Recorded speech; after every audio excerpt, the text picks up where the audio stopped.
I was 17 years old. I was married. And 10 months after I was married, I had a baby girl. She was very ill, very jaundiced, and the doctor told me, the OB-GYN who had delivered her, told me that if I ever had another child, I would die. 3 months later, I was pregnant again. And I was absolutely terrified. So I went back to him and I said, "Am I pregnant?" And he said, "Yes." And he said, "I told you not to get pregnant." And I said, "But you didn't tell me how not to." I thought we were pretty close. I mean, we had talked about getting married, we had talked about babies, we had talked about what we would name a child. And when I got pregnant and said, "I'm pregnant," everything changed. It was like, well, whose is it? And that was such a shock to me that the relationship ended. And there was this whole kind of thing that we had to keep it an absolute secret, and it was a humiliating, strange kind of experience.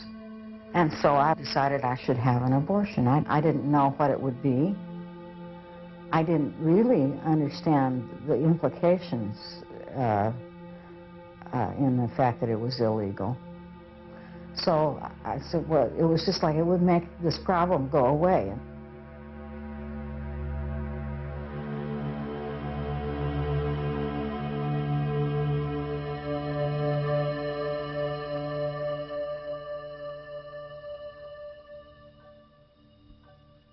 Until the mid-1800s, abortions were legal and available in the United States. Both the state and the church permitted abortions if they occurred before quickening, when the mother first perceived fetal movement.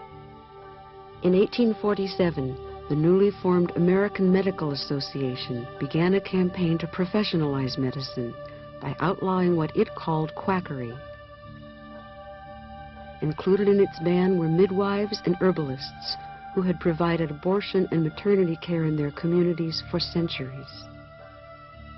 During the second half of the 19th century, Victorian society began to condemn women seeking abortions as selfish, immoral, and shirking the duty of motherhood.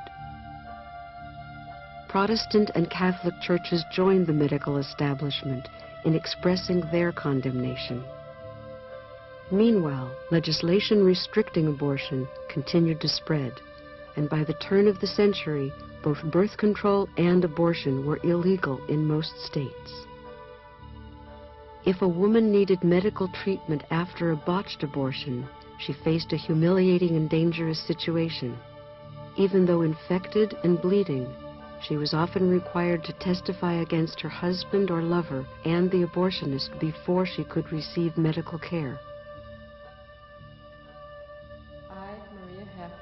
Believing I am about to die, make this my ante-mortem statement. I became acquainted with John Schockweiler. I had sexual intercourse with him, and in the month of May, I noticed that I was pregnant. I, Cora Alice Grimes, about to die, make this statement. On the second day of July, 1896, James Dunn, a retail merchant, gave me a packet of calomel. I took 2 doses of the calomel. I, Renetta Parker, am about to die. I went to visit Dr. Well into the 20th century, a climate of fear prevailed. I went to medical school in New York City in the 50s when abortions were illegal, and every day the city hospital that my medical school staffed would have 20 or 30 women come in infected, bleeding, and dying from abortions that they had induced themselves, and the coat hanger trick was used, or they had a friend that had a catheter and they'd leave the catheter in until for a day or two, and she was bleeding and cramping, and they'd come in, and that's not an exaggeration. I think it was true in any major city area in this country in the 50s. Okay. When we got them, we received them like with a temperature of 105. Bleeding. Totally infected. We had some die in shock because they did not tell the truth, and they was afraid to tell the truth as to what had happened, because they knew it was illegal, and they felt like we were only getting the information to report them to the police. It's like turn me in, that I aborted myself. They was just plain housewives who felt like, I can't afford another child. I couldn't have that baby, because if I did, and I died, who would take care of the little baby I had? And so I asked the young women where I worked at a Walgreens drugstore, and I asked them if there was somebody who could help me do something. You didn't say the word abortion in those days. And they knew what I wanted. And they sent me to a woman, and she told me that she would do it for $50. This was in 1939. And $50 was a lot of money. And I worked hard, and I sold everything I had that I could get a few pennies for. And I eventually got my $50, and I went out to see this woman. And she put, I think it was a strip of slippery elm bark, and she inserted this up my uterus.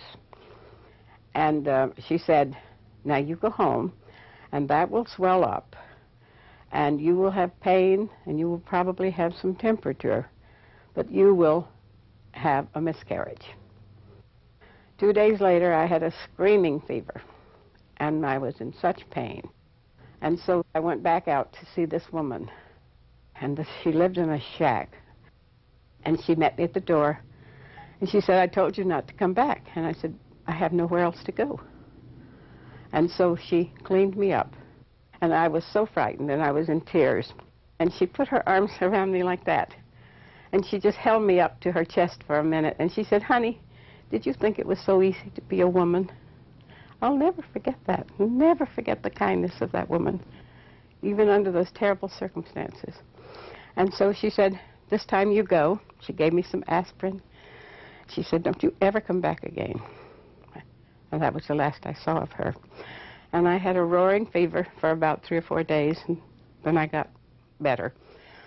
And I went back to see my doctor when I got the money for the visit. And I told him, I said I had something done. And he said, well, I figured a smart kid like you would figure a way out of it.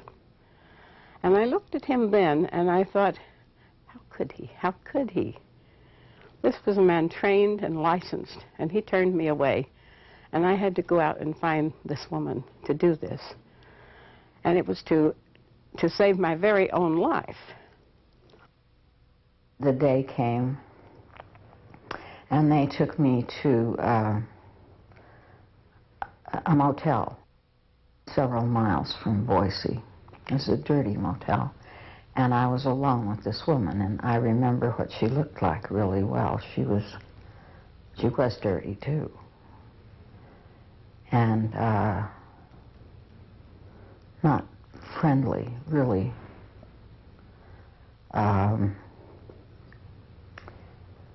Divorced from the proceedings, and she gave me a cervical puncture, and I remember the steel tool, you know.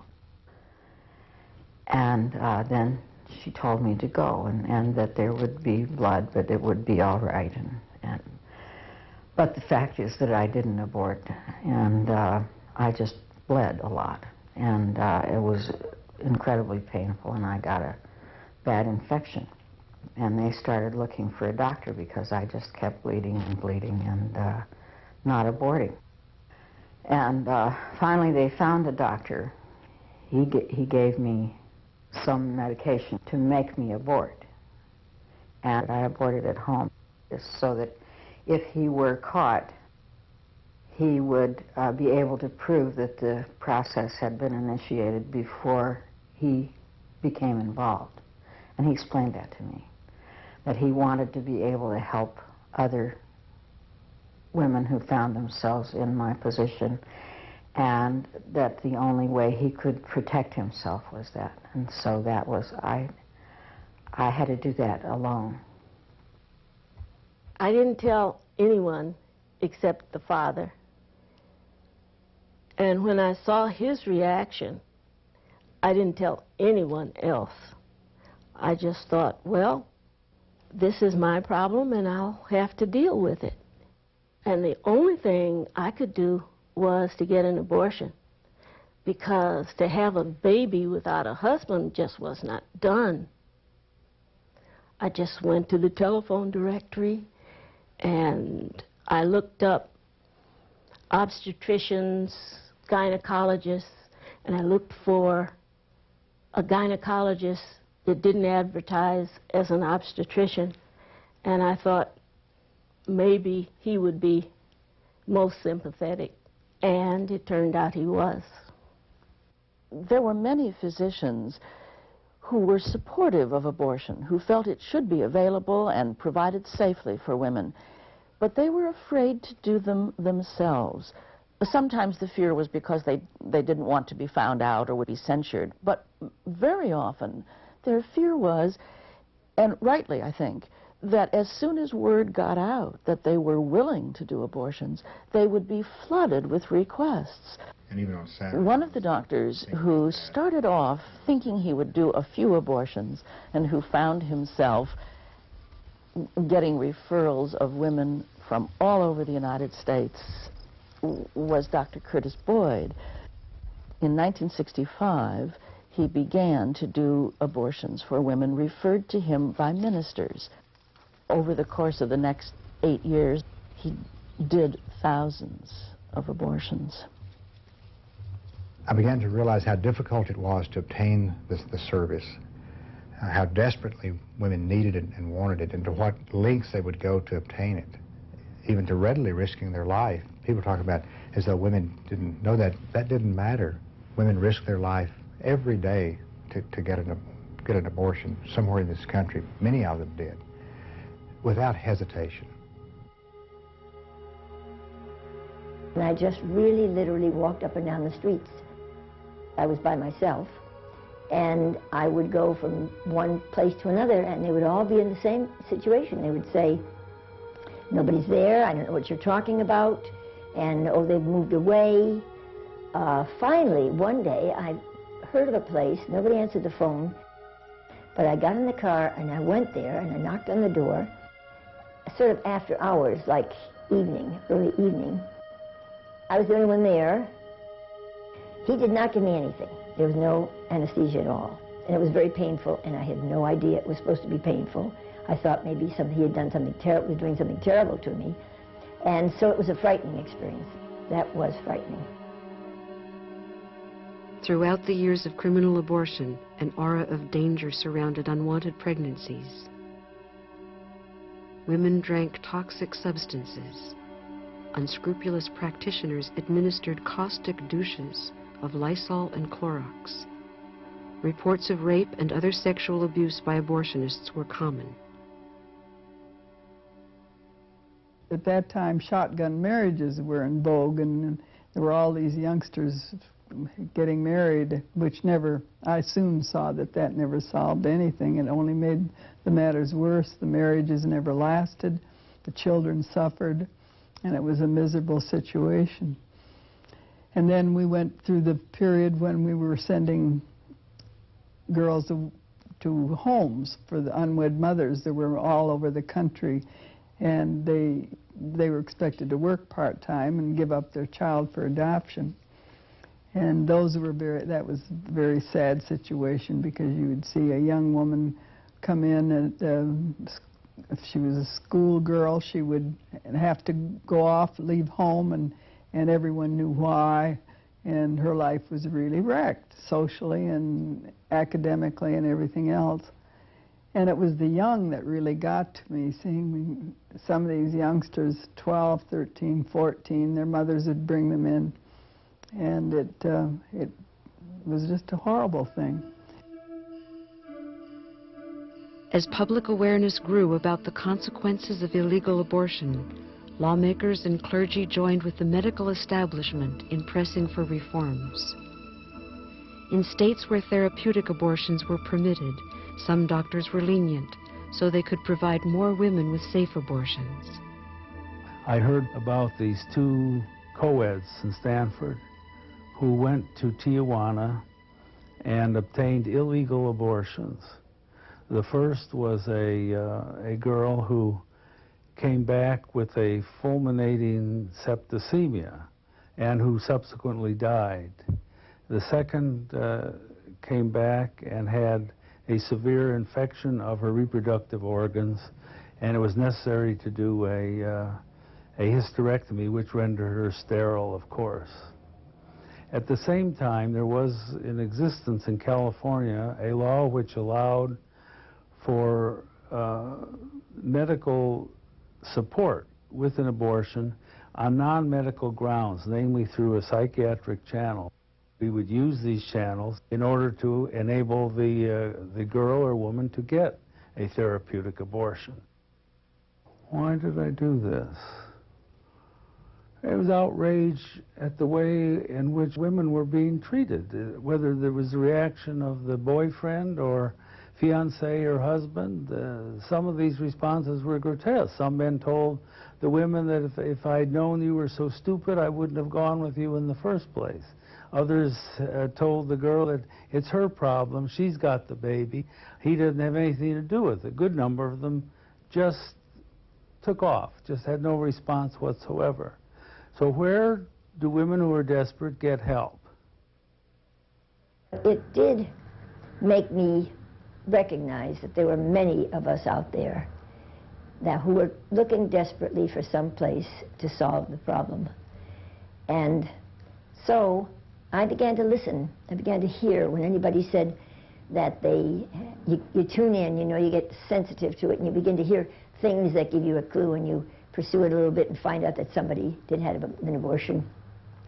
And I just got the names of the doctors, and I would just give the names. A young woman would call on the phone, someone I didn't know, and would ask for help. And that they were feeling so desperate that they were calling strangers. I was aware that what I was doing was illegal. I guess I think what was going to happen to them was worse than the possibility of what might happen to me. People who themselves had had to search for an abortion understood the difficulty in finding one. When Russ was 19, he and his girlfriend realized she was pregnant. I was terrified at the prospect of being a father, and I went to my assistant track coach, a young guy, very friendly, and so then I told him.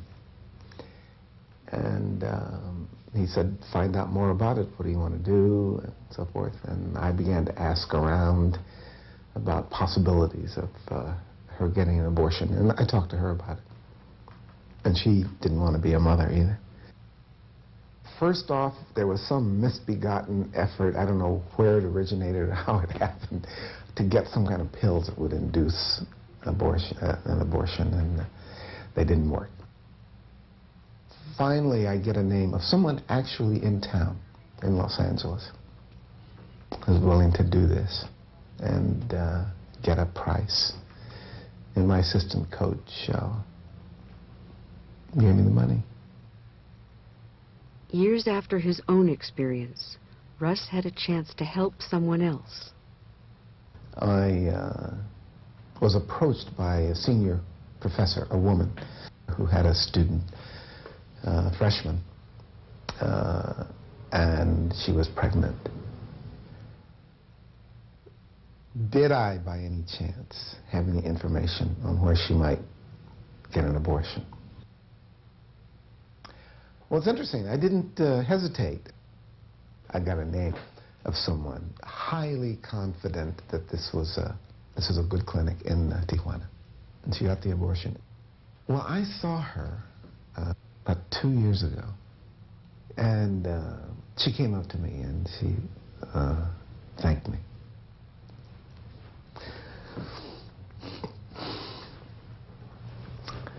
That was nice. It felt a little bit like saving a life.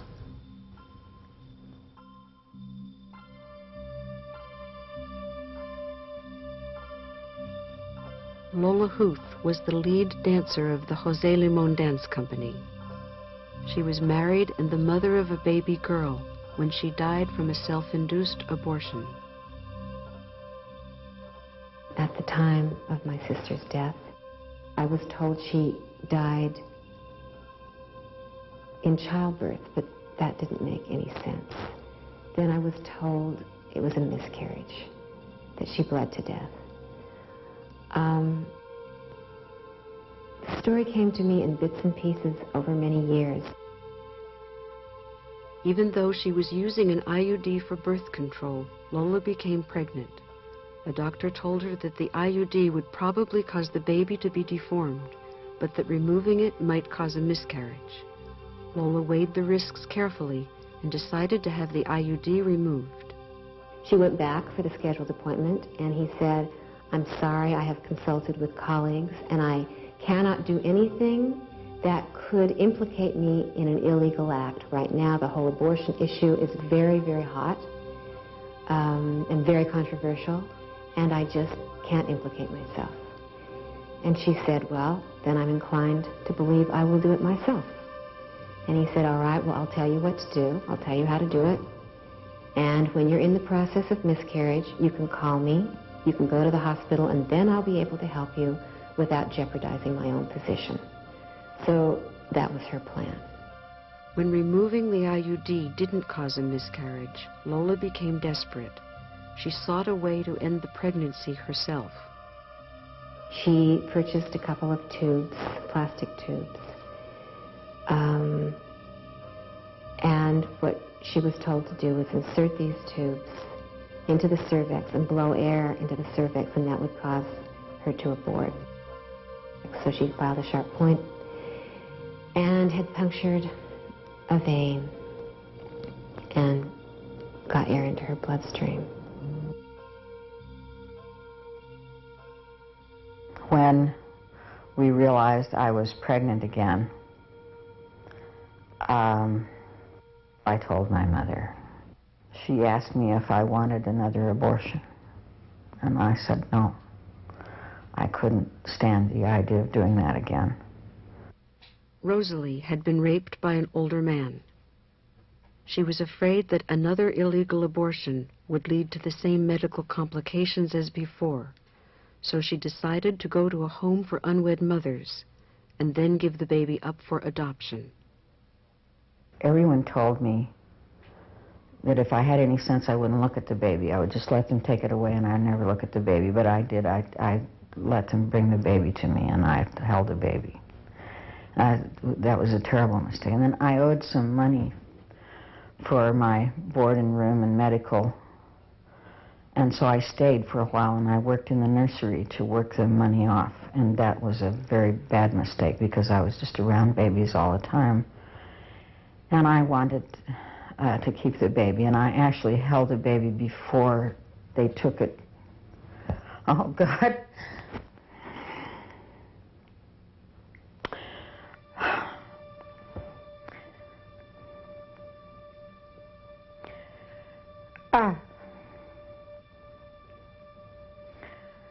And anybody who would think that would be a great way to solve the problem is just...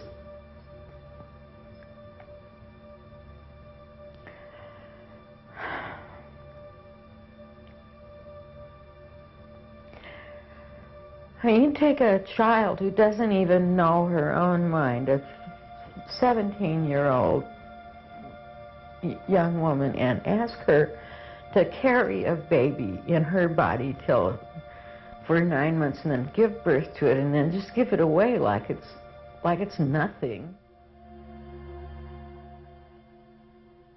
It's very difficult, even after 40 years, to admit to doing something that was against the law, that was illegal.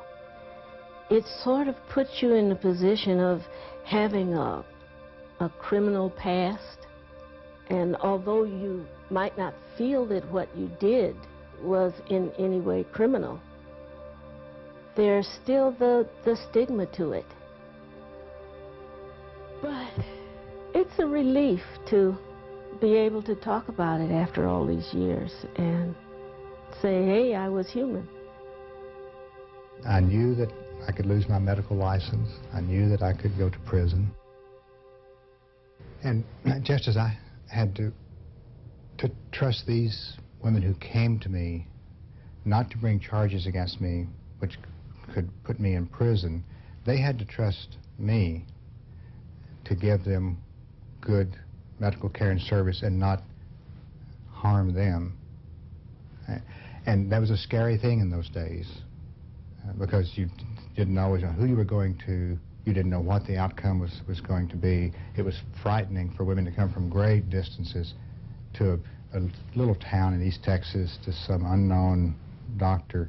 They came by bus, by train, by car, and they had to trust that they were going to leave there intact and alive.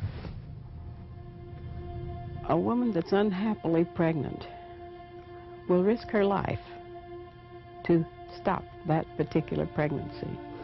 And then later in her life, when conditions have changed, she will happily risk her life to have a child. This is the same woman. And I was saying to my mother, you know, we have to talk about this. It's important. We can't, when you're in conversation with people, you tell them that your daughter died giving herself an abortion. We have to all start telling these stories. You know, that it isn't just some anonymous person that nobody knows who's had an abortion, but people right next to us in our community, in our lives, and some of them don't survive.